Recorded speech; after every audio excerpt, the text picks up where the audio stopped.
o vídeo de hoje é um pouquinho diferente. Estou com o meu TCC aberto aqui. Achei um erro. Eu não tenho mais o que fazer, porque eu entreguei isso aqui em 2021. Eu acho que o professor não viu.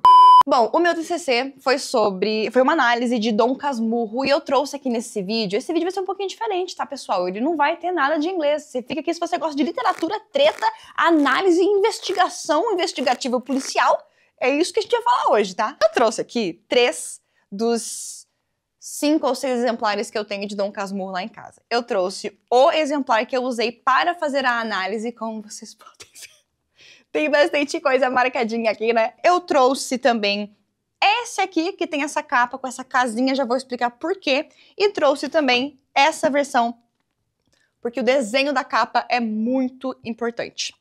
Bom, sobre o que foi essa análise de Dom Casmurro. Todo mundo já falou de Dom Casmurro. É uma obra de muitos anos, muitas pessoas já falaram sobre o Bento e a Capitu. A Capitu traiu ou não traiu? Só que eu falei sobre outro assunto, um pouco sobre traição, uma maneira de justificar uma não traição, na verdade defender que a Capitu não traiu o Bento. E para embasar tudo isso, eu analisei o elemento do olhar dentro do livro. Para vocês terem uma noção, acho que 90% dos post-its que tem aqui são momentos em que o olhar é um elemento muito importante naquela descrição, naquele parágrafo, naquela cena sobre o que está acontecendo. Eu vou ler alguns trechos para daí ir conversando com vocês e explicando o porquê Bentinho é um maluco. Acho que isso já é um resumo. Na verdade, o vídeo acabou aqui. O Bento é maluco, era isso que eu queria dizer. Tchau! Olha só, o título que eu dei para essa análise é a seguinte: os conflitos do olhar, já falei tudo errado, né? Tô nervosa. Pode deixar a águas parar, né? É igual, então não tenho o que falar. Nossa, cara, tô nervosa. Então, professor, o que eu quis dizer aqui é aquele nervosismo, né? O nome do meu trabalho, a minha monografia é Os Conflitos do Olhar, os Olhares em Conflito, um estudo de Dom Casmurro. Vocês sabem muito bem que em Dom Casmurro, a frase mais famosa é que a Capitu tem olhos de cigana oblíqua e dissimulada. Só que quem diz essa frase não é o Bentinho. Quem diz essa frase é, acho que um tio do Bentinho que tá conversando com ele e falou, né? Você já reparou nos olhos da Capitu? Então não é o Bento que fala isso. E eu fui procurar no livro o que o Bento diz então sobre os olhos de Capitu, o que ele diz sobre os próprios olhos, e eu fui descobrindo nessa análise, marcando esses trechos aqui, que o Bento, o Dom Casmurro, ele nunca está com os olhos voltados pra verdade, pra realidade, pra Capitu, pro que ela tá dizendo. Nunca. Ou ele tem os olhos voltados pra si mesmo, pensando em si, ou pensando nas loucuras que ele criou dentro da cabecinha dele, ou ele tá desviando o olhar dela, e eu tenho como provar. Eu tenho print de tudo bem aqui. Vamos começar com a primeira vez que ele fala sobre olhos. Não necessariamente os olhos da Capitu, mas olhem que capítulo que é. Capítulo Capitu. O nome do capítulo é Capitu, é quando ela aparece no romance. E ele diz o seguinte: todo eu era olhos e coração. Um coração que desta vez ia sair com certeza por fora da boca, pela boca fora. Li tudo errado. É tão fácil ler Machado de Assis, né? Um coração que com certeza ia sair pela boca fora. Não podia tirar os olhos daquela criatura de 14 anos. Então, quando ela aparece no romance e o nosso Bento se apaixona por Capitu, ele não consegue tirar os olhos dela. Todo ele era olhos e coração.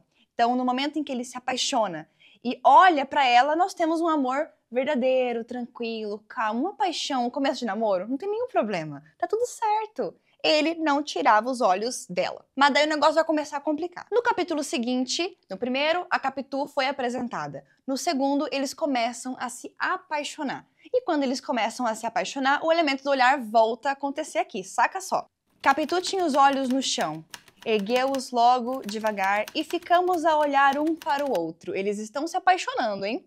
Os olhos fitavam-se e desfitavam-se, e depois, devagarem ao perto, tornavam a meter-se uns pelos outros. Os olhos continuaram a dizer coisas infinitas. Olha a importância dos olhos nessa história de amor. Capitu refletia. A reflexão não era coisa rara nela. E conheciam-se as ocasiões pelo apertado dos olhos. Depois que eles já se apaixonaram, foram ditas coisas sobre os olhos um do outro. Aí sim vem a frase do Capitu, apesar daqueles olhos que o diabo lhe deu, você já reparou nos olhos dela? São assim de cigana, oblíqua e dissimulada. Como eu falei, quem disse isso não foi Bento. Alguém veio aqui, ó, sabe aquele amigo? E plantou uma coisinha na cabeça dele já aqui, que é a seguinte: Capitu, apesar daqueles olhos que o diabo lhe deu. Você começa a namorar alguém, vem um amigo e fala assim: ah, você tá namorando fulano, que legal. Mas você já reparou, né, que ele tem alguma coisa assim.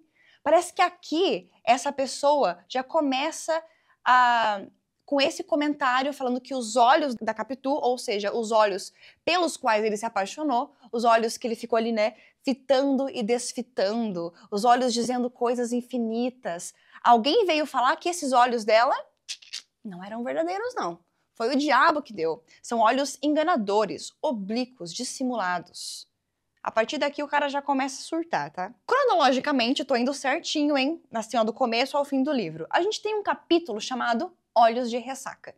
Então aqui ele começa a falar sobre essa outra característica dos olhos de Capitu. E todo mundo já falou sobre isso, acredito, né? Críticos literários, muitos já falaram sobre isso, que esses olhos de ressaca, eles remetem a duas coisas. A ressaca da cachaça, mas também a ressaca do mar. As ondas poderosas que vêm, invadem a praia e te levam, né? Uma coisa muito profunda, né? Alguém tem um olhar que remete a uma força do mar, uma força da natureza. Neste capítulo, enquanto eles conversam, não lembro qual que é o diálogo aqui, ela diz: você jura? E ele responde: juro. Deixe ver os olhos, Capitu. Ele reconhece o poder dos olhos da Capitu, né? Deixa eu ver os olhos. E depois ele volta a falar olhos de cigana, oblíqua e dissimulada. Lembrando que isso aqui foi alguém que falou pra ele, né? E aí ele fala assim: olhos de cigana, oblíqua e dissimulada. Eu não sabia o que era oblíqua, mas dissimulada eu sabia. E queria ver se podia chamar assim. Então ele começou a examinar. Será que eu realmente...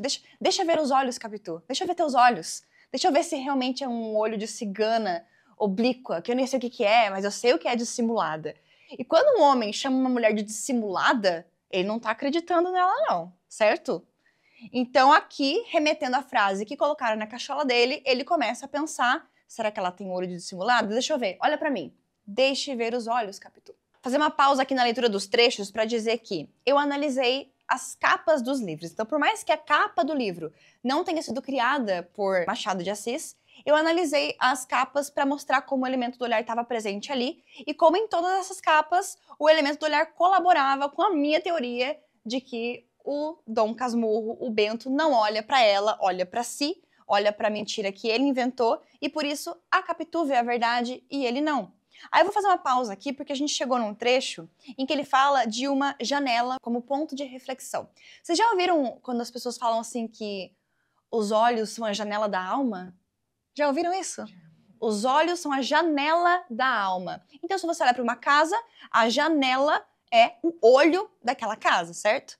E aí aqui nós temos uma das capas que a gente vê uma casinha e essa casa tem 3 janelas e nenhuma delas está inteiramente aberta. Se a gente considerar que o nome do livro é Dom Casmurro e essa casa representa ele, os 3 olhos que ele poderia ter, nenhum deles enxerga perfeitamente. Uma está completamente fechada e as outras 2 parcialmente aberta, ou seja, ele nunca vê a realidade 100%. Talvez você pense assim: ih, viajou. Mas calma aí, você vai ver que eu não tô viajando, não. Ih, viajou. Essa aqui é a capa um pouco mais distante, porque todas as outras mostram de alguma forma o Bento e a Capitu se olhando ou não. Essa aqui é a única que tem uma casa. E mesmo assim, ela ainda comunica alguma coisa com a figura do olhar. Aqui na página 170 dessa versão aqui, ele diz o seguinte: 2 vezes fui à janela, esperando que ela fosse também, e ficássemos à vontade sozinhos até o mundo acabar. Essa aqui é uma das vezes em que ele fala sobre a janela como um ponto de reflexão. Ele precisava pensar, ele precisava tomar um ar, então ele foi 2 vezes até a janela. E seguimos.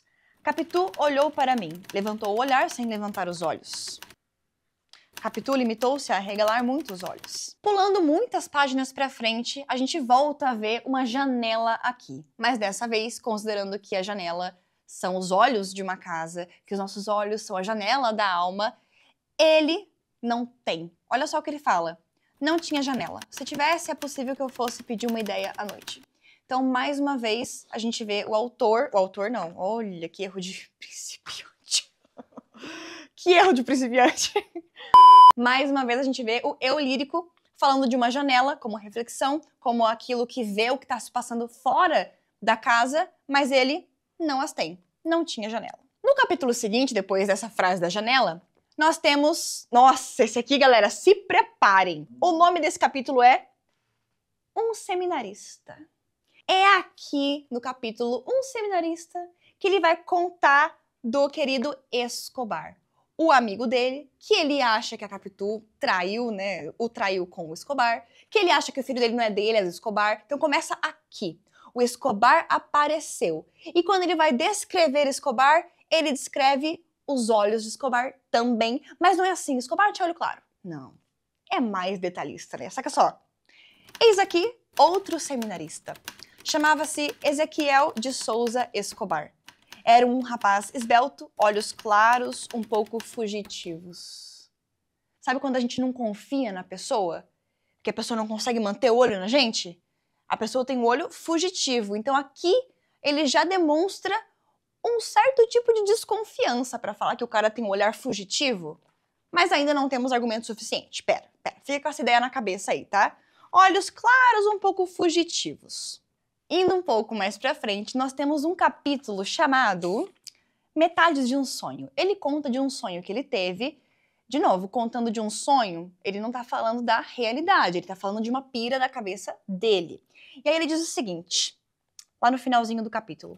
Nunca dos nuncas poderás saber a energia e obstinação que empreguei em fechar os olhos, apertá-los bem, esquecer tudo pra dormir, mas não dormir. Eu fico imaginando, depois de tantos anos que essa obra foi lançada e interpretada, reinterpretada, discutida, quantas vezes as pessoas tentaram dizer, né, traiu, não traiu, traiu, eu tenho vários argumentos. Não traiu, eu tenho vários argumentos. E aí a gente chega nessa página em que ele descreve um sonho, uma não realidade, e ele diz, nunca dos nuncas poderás saber. Isso pra mim entrega muito o que o Machado de Assis arquitetou nesse romance. Você nunca vai saber, sempre vai ser uma incógnita. Mas nesse caso, ele diz, nunca dos nuncas poderás saber o quanto eu queria fechar meus olhos. Olha isso, ele não queria viver a realidade. Ele queria muito fechar os olhos e viver na realidade que ele inventou. Fechar os olhos, apertá-los bem, esquecer tudo pra dormir, mas não dormia. Aqui, hein, galera? Vou te contar, hein? Oh, a morte também tem olhos, hein? O elemento do olhar é muito forte. Era a primeira vez que a morte me parecia assim perto, me envolvia. Me encarava com os olhos furados e escuros. Havia homens e mulheres, velhos e moços, sedas e chitas, e provavelmente olhos feios e belos. Fixado no negócio do olho, né? Cara, o tempo todo. Hiperfoco, né? Hiperfoco em olho, cara, o tempo todo. Ao invés de falar assim, gente bonita e gente feia, não. Olhos bonitos e olhos feios. E o poder que esse olho tem, hein, galera? Ele pode até matar. Olha só. Não a matei por não ter à mão ferro nem corda, pistola nem punhal. Mas os olhos que lhe deitei, se pudessem matar, teriam suprido tudo. Nossa, gente. Eu só não matei porque eu não tinha uma arma, mas o olho que eu coloquei em cima dela, esse podia matar. Que é isso? Gente, eu vou ler de novo tudo. É, o olho pode matar, o olho pode matar, o olho pode devorar, olha só. Os olhos, de costume fugídios, quase me comeram de contemplação. O olho quase me engoliu, cara, que isso? Chegamos quase no final da obra, onde nós temos aqui o capítulo Otelo. Lembrando que Otelo é uma obra shakespeariana sobre ciúme de uma história que não aconteceu. O ciúme é descrito como o monstro de olhos verdes, então tem muito relação com isso, né? Shakespeare conta a história de alguém que achou que tinha sido traído, não lembro direito a história de Otelo, mas é sobre ciúme. E aí, por coincidência, o nosso querido Bentinho vai assistir uma peça de Otelo, e aí quando ele sai da peça, ele conclui o seguinte: o último ato mostrou-me que não eu, mas Capitu devia morrer. Ouvi as súplicas de Desdémona, as suas palavras amorosas e puras, e a fúria do Mouro, são personagens de Otelo, tá? Desdémona e Mouro. E a morte que este lhe deu entre aplausos frenéticos do público. E era inocente, vinha eu dizendo rua abaixo. Que faria o público se ela deveras fosse culpada, tão culpada como Capitu? Ele é tão cego, olha isso, ele é tão cego que ele assistiu uma peça sobre uma mulher inocente que morre e ele diz o seguinte, Capitu tinha que morrer. Porque se ela inocente mereceu, imagina a Capitu que é culpada. Completamente surtado, bicho. Mas ainda no finalzinho do livro temos um capítulo que diz Capitu que entra. É o título do capítulo, né? E ele fala o seguinte. Nossa, aqui é tenso demais, gente. E Capitu não saía sem falar-me. Era já um falar seco e breve. A maior parte das vezes eu nem olhava para ela. Ela olhava sempre, esperando. Você ouviu isso, Ana? A maior parte das vezes eu nem olhava para ela. Ela olhava sempre, esperando. Quem é que tá olhando pro relacionamento, pra realidade? Capitu. Quem é que não tá olhando? Tá olhando só pra dentro da cachola. Exatamente. Lembrando que eu falei no vídeo anterior aqui que ele só começa a achar que Capitu traiu depois que ele vai jantar com Escobar e a esposa e ele se interessa pela esposa de Escobar. Então, ele tem desejos de traição e aí ele projeta isso e põe a culpa na Capitu.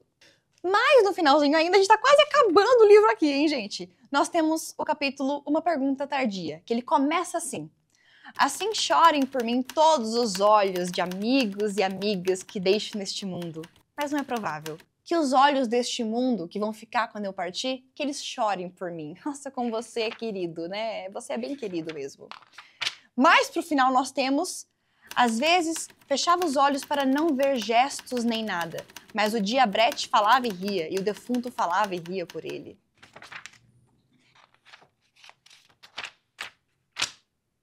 Última página do livro. Como é que termina? Não lembro.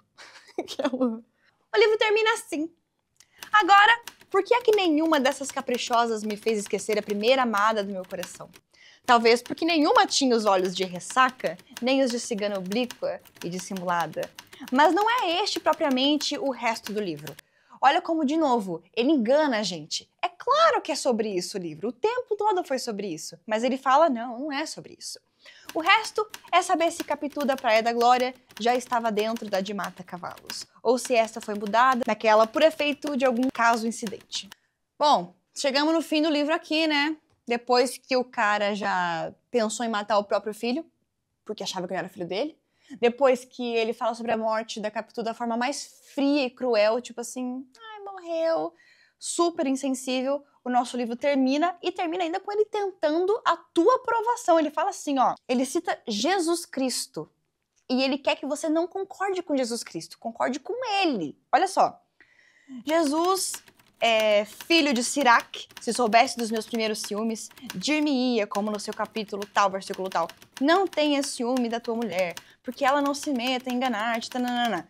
Enfim, ele faz alguma referência a esse nome, né, Jesus, que é um nome forte, ainda mais nessa época aqui, né, e aí ele vem pra, mas eu creio que não. E tu concordarás comigo, se te lembras bem da Capitu menina, hás de reconhecer que em uma estava dentro da outra, como a fruta dentro da casca. Uma, a cruel dentro da outra, a que ele achou que seria perfeita. Problemático. E antes de analisar essa capa aqui e algumas outras, sabe por que o nome do livro é Dom Casmurro? Porque o nome do cara é Bento, não é Dom Casmurro. Por que ele ganha este apelido? Na primeira página, capítulo 1 se chama Do Título, onde ele explica por que apesar de se chamar Bento, ele é chamado aqui no livro de Dom Casmurro. Ele tá no trem, e aí um poeta vem e começa a ler uma poesia pra ele. Só que ele, ao invés de prestar atenção no que tá acontecendo à sua volta, ouvir a poesia, acontece isso aqui, ó. Tá até destacado de primeiro parágrafo do livro. Sucedeu, porém, que como eu estava cansado, fechei os olhos 3 ou 4 vezes. E aí o poeta olha pra ele e fala, Dom Casmurro. Ele ganhou o apelido Dom Casmurro, que é o título do livro todo, porque ele fechou os olhos. Esse livro aqui é o mais recente que eu comprei. E nessa capa a gente consegue ver que lá atrás a Capitu está olhando para um passarinho. Ou seja, olhando para a vida real, olhando para coisas que interagem com ela. Um passarinho pousou aqui e ela está olhando para ele. E o nosso querido Dom Casmurro escreve o livro E o olhar dele, a Fer vai puxar um zoom aí, está completamente no escuro. Dá pra ver? Não dá nem pra enxergar os olhos dele, porque tá muito voltado pra si. Completamente fechado. Outra capa. Eu vou colocando, mostrando aqui, mas aí a Fer vai pôr pra gente, né, Fer? Nessa capa aqui, põe aí, Fer, pra galera ver. Nós temos um quadro na parede, que é o quadro de Escobar. E nós temos ali na frente a família reunida, né? O Bento, a Capitu e o filhinho, Ezequiel. Capitu tá olhando pra gente. O filho tá olhando pra gente. E Dom Casmurro tá olhando pra foto de Escobar. Ele não olha pra realidade, ele olha para um retrato da realidade. E claro, nessa capa, Escobar e o filhinho estão desenhados quase que da mesma forma, né? Mas aí tá, ele não olha pra realidade, ele olha para um retrato da realidade. Próxima capa, capa da editora Atelier, é um rabisco. É um rabisco, mas dá pra ver que é uma mulher e um homem. O homem tá com os olhinhos fechados e a mulher olhando pra ele. Porque como ele falou no livro, né? Eu nunca olhava pra ela. Ela olhava sempre, esperando. Próxima capa, preciso dizer alguma coisa? Preciso dizer alguma coisa? A capa do quadrinho é... Os olhos dela de ressaca do mar em cima dele. Ela tá olhando pra ele, ela só tem olhos pra ele. E ele tá com o olhar assim, ó. Desconfiadíssimo. Cara, essa capa me pega. Uma outra capa interessante representa aqui Machado de Assis. Mas, sendo uma capa de Dom Casmurro, ele representa Machado de Assis porque ele faz referência a essa foto aqui. Machado sempre com esses óculos, né? Mas o que a gente pode ver nessa imagem são dois olhos. Um bem pequenininho, coberto pela pálpebra mais velha caindo, e um outro bem gigante com uma lupa, né? Uma magnifying glass, aumentando a realidade. Ou seja, uma quase não enxerga e a outra vê coisa demais. Também essa capa diz muito. Próxima capa, essa é muito boa, gente. Um fotógrafo tirando foto deles. O fotógrafo tá olhando pra quem? Pros dois. Pra tirar foto, o cara tá olhando lá dentro, né? A Capitu olha pra quem? Pra lente da câmera, como eu tô fazendo aqui agora. Ela tá olhando diretamente pra lente da câmera. E o nosso querido Bento tá assim, ó, olhando pra outro lugar. Ele nunca olha nem pra ela, nem pra gente. Ele tá olhando pra outro lugar. A próxima capa que eu analisei foi essa, no meu TCC. Eu não analisei essa porque esse não existia ainda na minha vida. E a última é essa capa aqui. Simplesmente uma casa e uma janela. Novamente, a janela como sendo os olhos da casa. Inclusive, não sou nem eu que tô falando isso, tá? É o próprio Bento, lá na página 206. Ele diz assim: a alma da gente, como sabes, é uma casa assim disposta. Não raro com janelas para todos os lados, muita luz e ar puro. Também há as fechadas e escuras, sem janelas, ou com poucas e gradeadas, a semelhança de conventos e prisões. De novo, foi ele que falou que a alma da gente são como casas, umas com muita janela, outras fechadas e escuras. E ele termina esse texto falando assim: não sei o que era a minha. Não sei como era a minha, se tinha janela ou se não tinha janela, janela aberta ou fechada. Eu não era ainda Casmurro, nem Dom Casmurro. Então ele ainda não era muito cego, não sei. E para finalizar a análise dessa capa aí, apesar de nós termos aí uma janela de vidro, uma janela clara, tem luz entrando, a imagem que a gente tem lá de fora não é uma imagem muito boa, a janela tá suja, então a gente vê algo turvo lá fora, não conseguimos ver 100% a realidade. Gente, tô suada, tô parecendo aquele meme, põe aí na tela, tô igualzinho o meme do cara com cigarro na mão aqui, ó. E a parede cheia de fotos. Bom, tentei falar pra vocês um pouco sobre o que foi a minha monografia, foram páginas e páginas explicando, tem muito mais trecho que eu não comentei, como você pode ver, mas gostei muito de escrever sobre isso. Literatura é uma paixão na minha vida. Eu amo investigar cada palavra e fazer referências cruzadas. Eu quero saber agora a tua opinião. O que você acha desse maluco do Bentinho? E aí, ele tava surtando com devaneios da própria cabeça? Ou será que ele tava vivendo a realidade, olhando pro relacionamento? Fica aí o questionamento, deixa um like, se inscreve e me conta se você gostou desse vídeo. Beijo e até a próxima!